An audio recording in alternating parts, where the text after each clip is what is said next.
L'éthique, la morale sont des mots plutôt galvaudés aujourd'hui, dont bien souvent les concepts restent flous et mal compris. Principe de bonne mœurs ou règles sociales, l'éthique joue un rôle déterminant dans le monde médical autant que dans la vie. On parle de bioéthique, de droit du patient, de relations de soins, mais comment se traduisent ces idées à l'hôpital et quelles réponses apportent-elles à des situations complexes où l'équilibre entre patients et soignants est parfois difficile à réaliser? Pour débattre de ces questions, j'ai invité aujourd'hui Jean-François Mattei. Jean-François Mattei, bonjour. Vous êtes le responsable fondateur de l'espace éthique méditerranéen, dont on parlera également sur ce plateau. Vous êtes actuellement le président de la Croix-Rouge française. Vous avez été ministre de la Santé de 2002 à 2004. Vous avez aussi été le rapporteur de la Commission nationale d'éthique lorsque vous étiez député des Bouches-du-Rhône et vous êtes en quelque sorte l'artisan des lois de bioéthique françaises de 1994. Vous avez aussi travaillé sur les lois d'adoption nationale et internationale de 1996 et de 2000.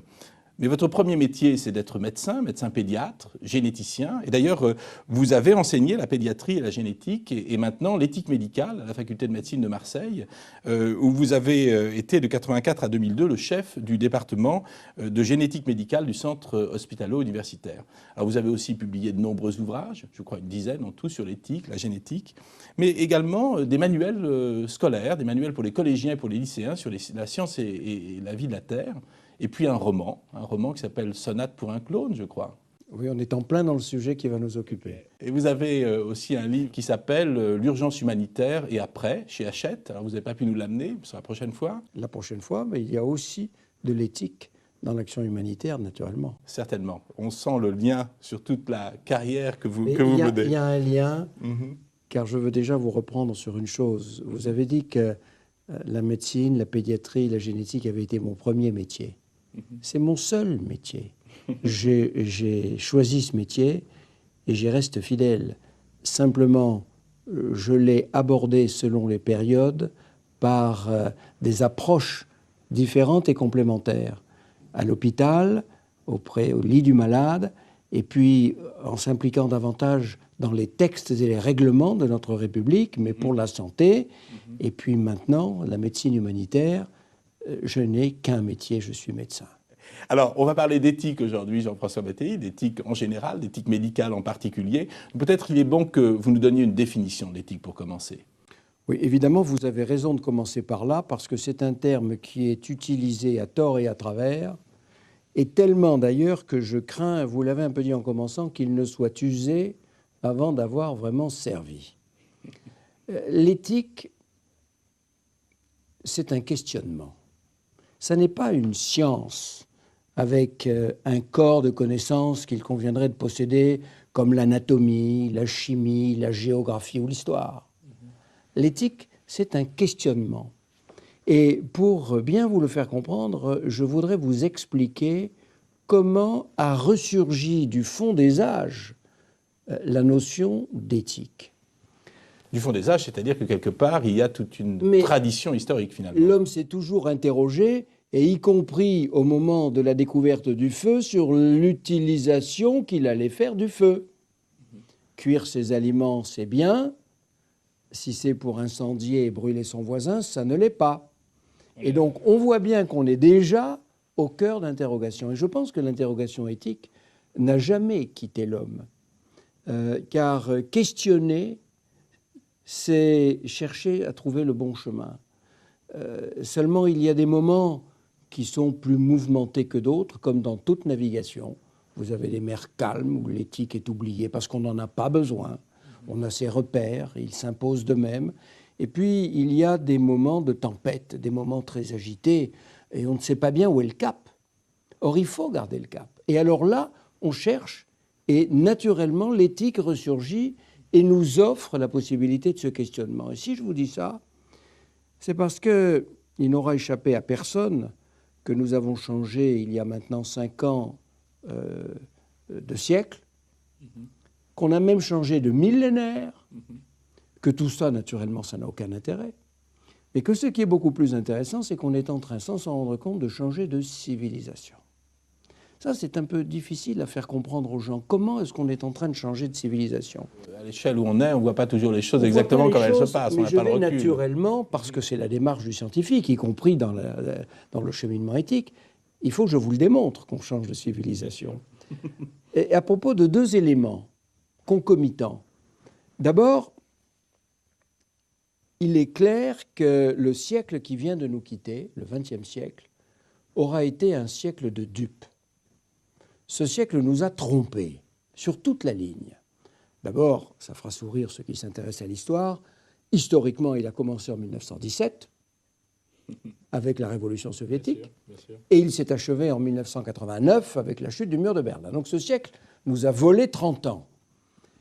Mais dans les 70 ans qui l'ont bâti, on a vécu au rythme insensé d'une lutte idéologique entre deux idéologies qui nous faisaient croire que les valeurs passées ne valaient rien, qu'il fallait remiser la religion, les valeurs religieuses, les valeurs morales dans l'espace privé de nos foyers et de nos consciences propres, mais qu'on allait nous apporter des valeurs nouvelles.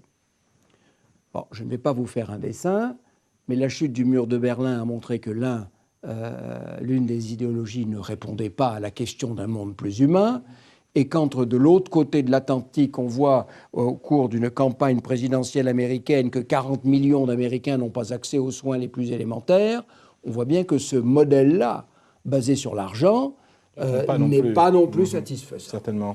Sauf que quand ce siècle s'en va, il nous a privés de nos valeurs et ne nous en a pas apporté d'autres.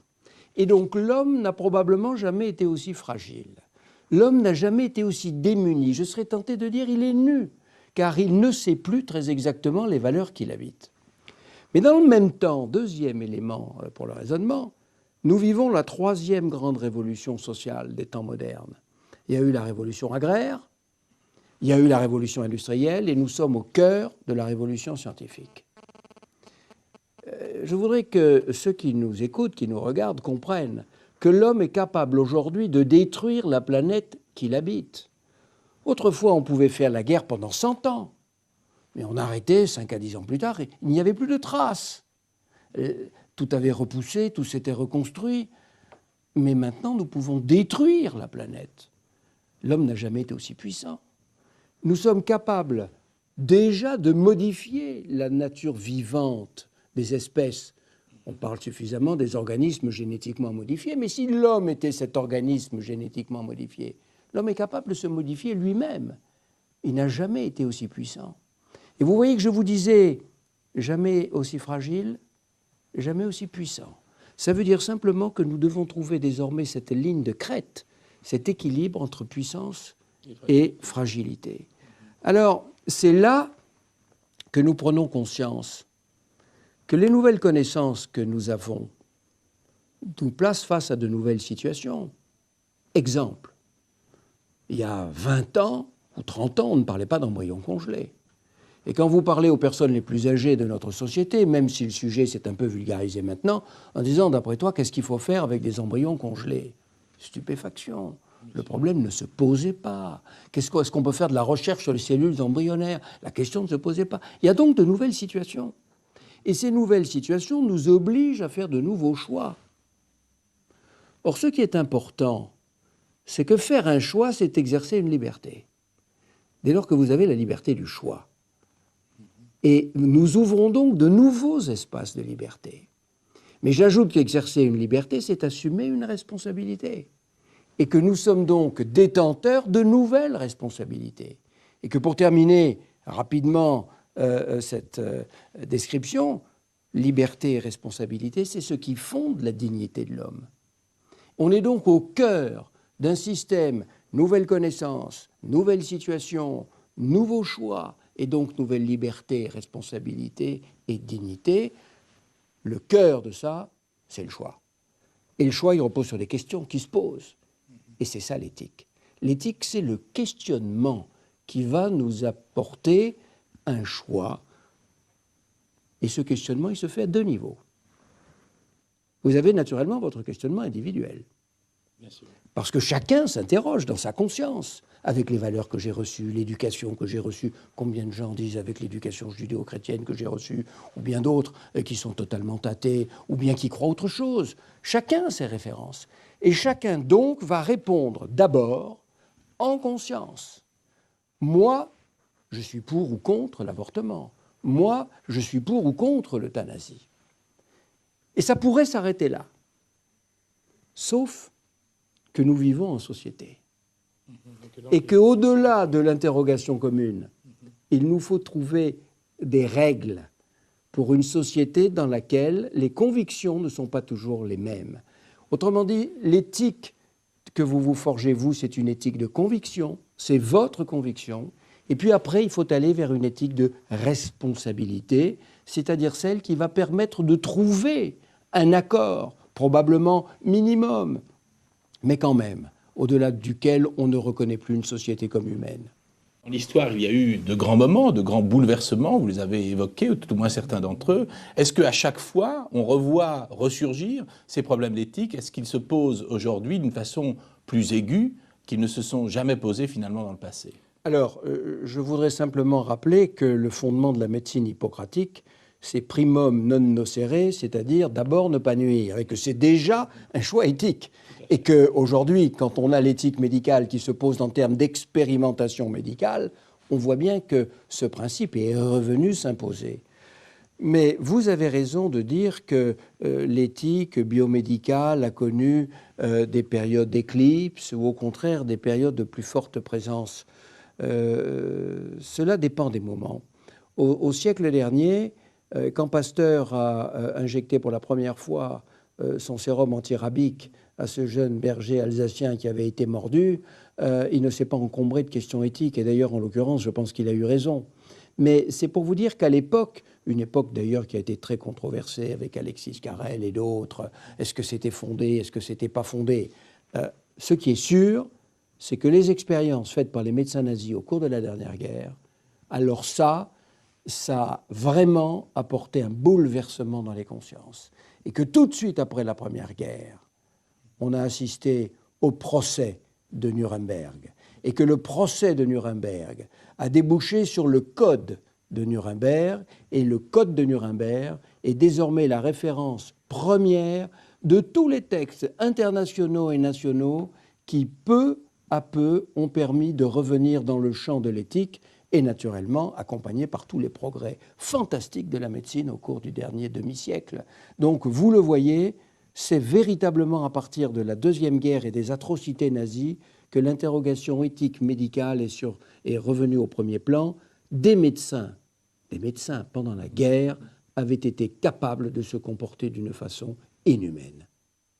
C'est ça, donc cette reconnaissance, si je puis dire, de l'éthique que l'on retrouve, ce respect à nouveau que l'on arrive à reformuler vis-à-vis de son prochain et dans le domaine médical particulièrement, tout ça évolue, tout ça change, mais aujourd'hui, en médecine, il y a de grands domaines de l'éthique médicale.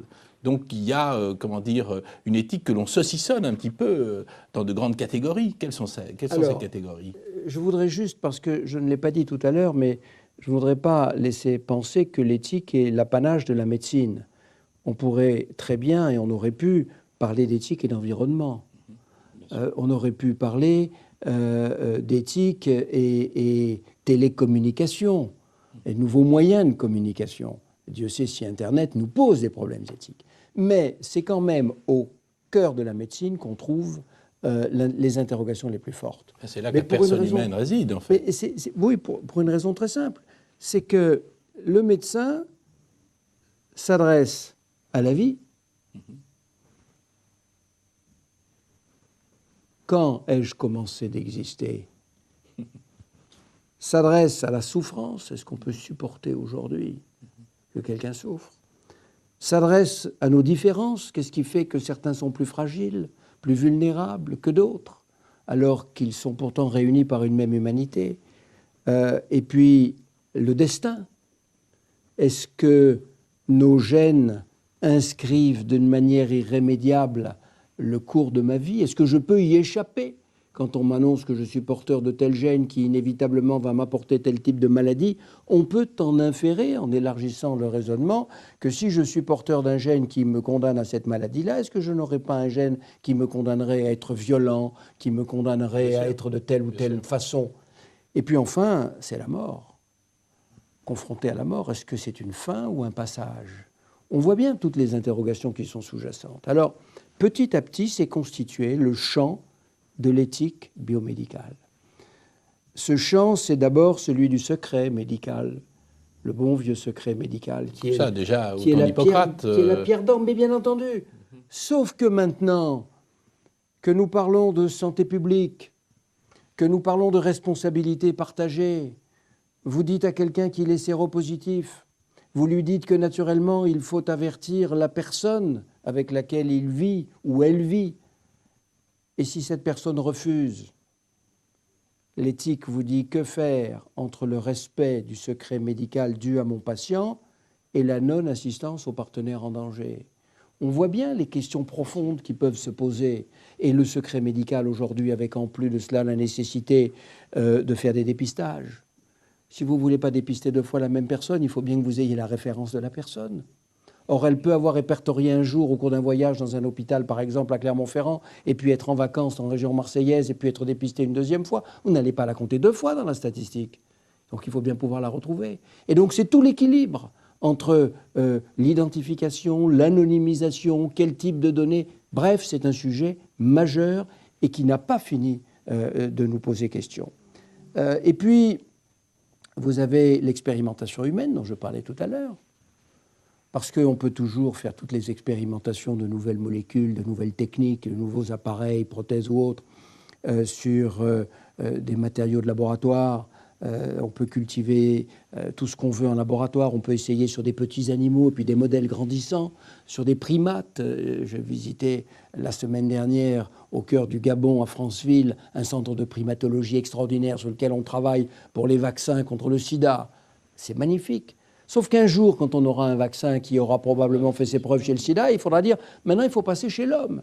Et il y a un moment où il faut passer chez l'homme. On l'a vu avec la thalidomide, ça n'a pas été simple. Rien, aucun effet chez l'animal. Vous passez chez la femme enceinte le prend parce qu'on le lui prescrit, en principe en toute sécurité, et près de 20% des enfants mis au monde n'ont pas de bras. Donc l'expérimentation. Et puis la transplantation d'organes. La transplantation d'organes. Il faut des organes pour greffer. On les prélève comment? Sur qui? Mort ou vivant?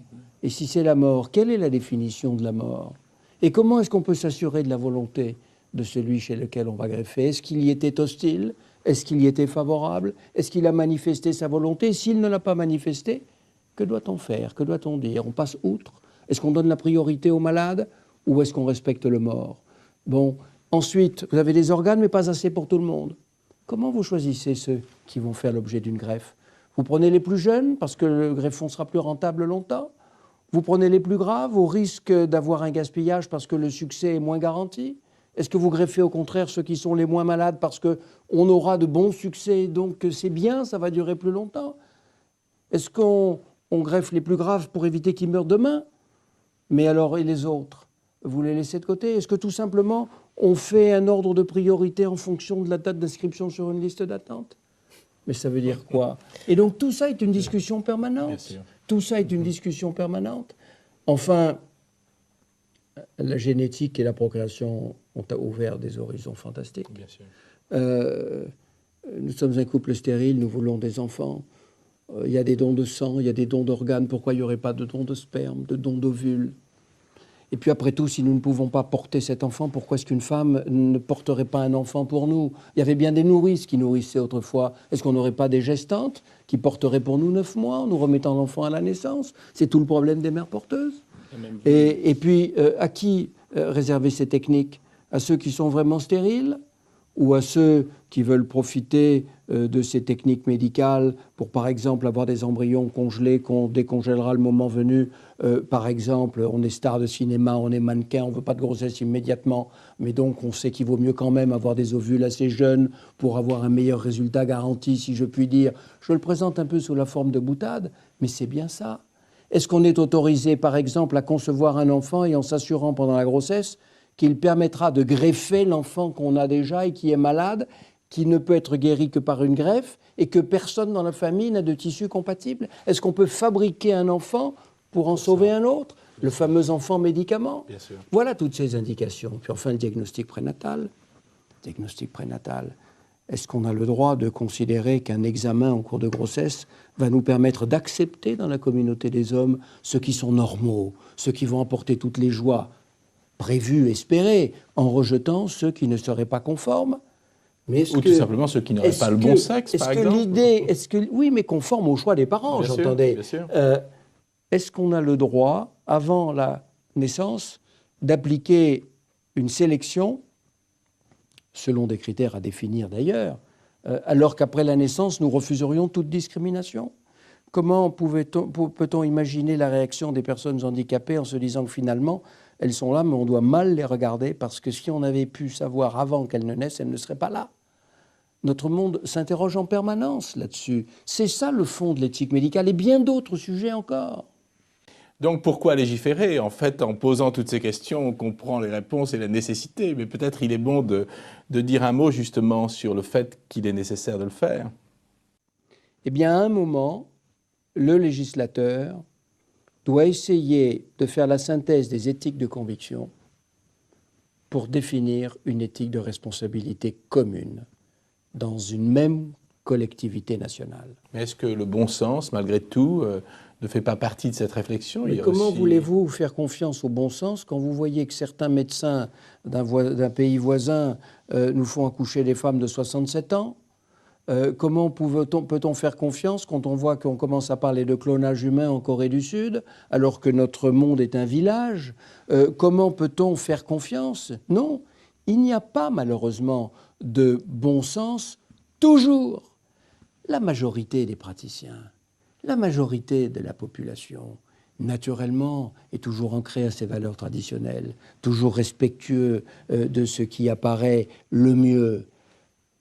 Encore que, au moment où on prend une décision concernant un couple, qui parle par anticipation pour l'enfant dont il est question? Qui est le défenseur ou l'avocat de l'enfant? En disant, moi, vous êtes bien gentil, mais je ne sais pas si j'aimerais être un clone. Vous êtes bien gentil, mais moi, je ne sais pas si j'aimerais avoir une maman de 67 ans.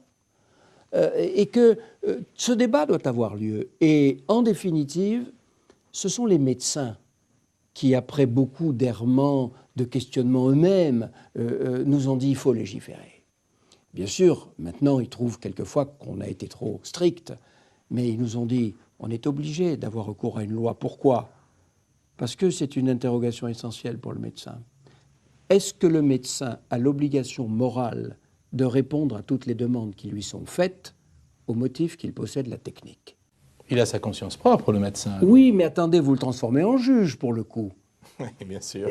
C'est ça. Si le médecin n'a pas la possibilité de refuser la demande qui lui est faite, après tout, c'est un client, je dis client parce que c'est plus un patient, qui vient vous voir et qui vous dit « Ma femme et moi, nous voulons un enfant dans telle et telle condition, vous savez le faire, faites-le ». Le médecin, s'il accepte ça, il devient prestataire de service. Donc il n'est pas satisfait de cela. Mais alors, il dit, mais non.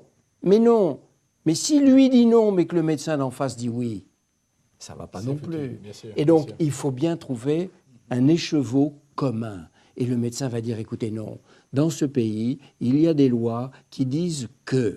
Alors, je sais bien ce que tout cela peut avoir de contraignant parfois, d'effectif, d'éphémère, même inefficace dans la mesure où il suffit de passer une frontière pour que les choses ne soient pas tout à fait les mêmes. Mais je persiste à dire que comme on l'a fait pour l'interruption de grossesse, comme on l'a fait pour la peine de mort, il faut savoir de temps en temps rassembler une communauté nationale autour de valeurs communes. Et puis après, si les gens voyagent, ils font ce qu'ils veulent. On ne peut pas non plus vérifier tout le monde. Il ne s'agit pas de mettre un gendarme dans chaque alcôve. Les gens vivent leur vie, mais la communauté française, la solidarité, l'assurance maladie, qui intervient parfois pour prendre en charge, doivent limiter le champ de l'exercice de la médecine. Et selon des critères qui ont été établis après 15 ans de réflexion Parce que le Comité consultatif national d'éthique a été créé en 1983, la première législation en 1994, et nous venons de la revoir en 2004. Ce qui veut dire que pratiquement 21 ans après l'apparition du comité d'éthique, on a des règles dont nous avons prévu qu'elles soient régulièrement revues, corrigées, assouplies ou resserrées, parce que je crois que c'est indispensable. De toute façon, c'est un processus qui est complètement dynamique, vous l'expliquiez tout à l'heure, donc vous serez amené à les revoir, et à les revoir, j'allais dire, éternellement. À un moment ou à un autre, la société va changer, les questions vont se poser différemment. Aujourd'hui, l'enfant médicament est une question qu'on se pose. Peut-être que demain, cette question se posera autrement. La recherche sur les cellules d'embryon se pose d'une certaine façon, et peut-être que demain, on aura un point de vue qui aura changé. Vous serez obligé d'y revenir. C'est un des dangers de l'éthique, c'est de vouloir trop rapidement fixer des règles pour des techniques qui d'elles-mêmes deviendront obsolètes en quelques années. La difficulté dans la législation de l'éthique, et croyez-moi, je la ressens profondément, c'est quand légiférer. On ne peut pas légiférer trop tôt, sauf à valider par avance des techniques qui peut-être n'auront plus leur utilité. Et si on légifère trop tard, on est appelé à entériner une pratique qui s'est établie de fait et sur laquelle vous ne pouvez pas revenir. Donc c'est quelque chose qui est d'une très très grande difficulté, devant laquelle il faut rester très très modeste, très humble. On apporte sa contribution. Alors comment on fait pratiquement, vous qui êtes entre guillemets le père de la bioéthique, si je puis dire, comment vous avez fait? Vous avez réuni un certain nombre de médecins, de philosophes, de gens autour de vous qui ont réfléchi avec vous à ces problèmes? J'ai entendu des centaines de personnes en tête à tête. J'ai animé des groupes de travail de 20-30 personnes, quelquefois plus petits. J'ai contribué pendant 5 ans au Conseil de l'Europe, au Comité international de bioéthique en Europe. J'ai participé pendant 5 ans aux travaux du Comité consultatif national d'éthique. Et désormais, je peux dire que je fréquente et je participe à tout un cercle de sociétés ou de groupes qui réfléchissent à ces questions. Il n'y aura pas d'arrêt. Il y aura simplement une évolution et peut-être que de nouveaux sujets apparaîtront. Et j'en vois un qui apparaît. C'est l'éthique. Donnez-nous le scoop. L'éthique, non, oh, c'est pas un scoop. Pardonnez-moi, je plaisante. C'est l'éthique concernant le grand âge. Tout le monde comprend que notre société n'a pas encore réalisé les problèmes sociaux, médicaux et humains que pose l'apparition des gens qui sont d'un très grand âge. On l'a d'ailleurs vu avec le problème de la canicule, tout le monde le sait. C'est à cette occasion qu'on a découvert qu'il y avait autant de personnes qui avaient passé 90 ans, qui avaient passé 100 ans, que ces personnes-là avaient des besoins spécifiques et que, de même qu'on avait créé la pédiatrie parce que les enfants ne réagissent pas de la même façon à la médecine, il fallait créer la gériatrie parce que les personnes très âgées ne réagissent pas de la même façon. Mais ça existe depuis un certain temps, la gériatrie, quand même. Oui, mais pas cette gériatrie-là, parce que jamais on a eu une population aussi âgée et donc aussi fragile, et qui pose des problèmes de dépendance, qui pose des problèmes de perte de repères. La maladie d'Alzheimer est en train de s'imposer aujourd'hui comme un vrai sujet de réflexion, et que l'éthique est fondamentale à ce niveau-là. L'éthique médicale, on comprend à quoi ça sert finalement, puisqu'il faut bien faire ses choix et qu'il faut bien s'entourer avec des médecins, des chercheurs, des philosophes, des penseurs, disons, de personnes qui vont pouvoir justement imaginer la voie qui est la plus juste, la plus respectueuse et qui est susceptible dans le temps d'évoluer avec la société. Mais ces questions d'éthique médicale et ces lois que vous faites, que vous promulguez, que vous suggérez, finalement, elles créent derrière tout un climat de procès, de tribunaux. Alors, qu'est-ce qu'il en est exactement? Mais il en est qu'en principe, au contraire, les lois diminuent cela. C'est quand il n'y avait pas de loi qu'il y avait des procès pour jurisprudence. Et que quand une première femme a demandé à ce qu'on lui transfère les embryons congelés alors que son mari était mort d'un accident de voiture, il n'y avait pas de loi. Et c'est la Cour d'appel et puis la Cour de cassation qui ont finalement tranché. Je vous rappelle encore que quand une veuve a demandé à être inséminée avec le sperme de son mari défunt, un premier tribunal pour une première veuve a dit oui, ça vous appartient. Et un deuxième c'était à Créteil, le deuxième à Toulouse, à quelque temps de là, a dit non, vous n'y avez pas droit. Et donc les jurisprudences contradictoires, ça n'allait pas. Sur des sujets pareils, on ne peut pas décider à la godille jusqu'à ce qu'un équilibre juridique s'établisse. Et les juristes, qui étaient éminemment méfiants au regard du législateur et des médecins, et du législateur médecin, disaient « mais non, vous vous occupez pas, on va y arriver », ont été à un moment donné quand même vraiment inquiets et soucieux de voir la rapidité des progrès. Ils ont dit « jamais on n'arrivera à suivre ce rythme, remettons les pendules à l'heure ». Et donc je crois au contraire que les lois sont là maintenant pour bien clarifier ce qui est autorisé et ce qui ne l'est pas, laissant toujours la place à des contestations, mais c'est bien cela. Grâce à la loi, les choses sont plus claires, puisque les choses qui sont permises, autorisées, sont écrites. Ils ne sont pas discutées. Et donc il n'y a plus de sujet à discussion, en quelque sorte. Vous voyez, ce qui est très important pour terminer peut-être, c'est que le questionnement éthique nous conduit à nous interroger sur ce qui est plus humain. Ce qu'il faut, c'est échapper au piège des techniques et échapper au progrès scientifique pour le progrès. La médecine est devenue une science, mais elle demeure d'abord un art. C'est-à-dire qu'elle est d'abord, dans son essence, un rapport humain entre celui qui souffre et celui qui peut-être soulager. Et que l'éthique est là pour rappeler ce rapport essentiel, ce rapport humain. Mais quel avenir donc pour l'éthique médicale ? Eh bien, c'est un avenir qui, je crois, va remettre la médecine, qui avait eu tendance un peu à l'oublier par moments, va la remettre sur les chemins de notre humanité et va vraiment la ramener à cela, au contact humain. D'ailleurs, j'observe que quand les prêtres disparaissent, ou les rabbins, ou les imams, ils sont remplacés par des gourous, lorsque les médecins échappent à ce besoin de rapport humain privilégié, d'intimité, de confidence, ils sont remplacés par des guérisseurs de tout poil. Et qu'il y a un rôle fondamental dans la médecine, et qui n'existe nulle part ailleurs sans doute, sauf pour les religieux. Les sociétés humaines ne peuvent pas vivre sans médiateurs. Et il y a deux types de médiateurs. Il y a les religieux qui sont le médiateur entre l'homme et Dieu, et les médecins, qui sont les médiateurs entre l'homme et lui-même. C'est-à-dire que l'homme a besoin de parler de lui à quelqu'un qui lui renvoie le pourquoi de sa souffrance, le pourquoi de son mal-être, le pourquoi de son existence. Les médecins ont toujours été en quelque sorte des confesseurs, mais d'un mode particulier. Je crois qu'il faut qu'ils réapprennent à prendre le temps d'écouter, d'entendre et d'aider.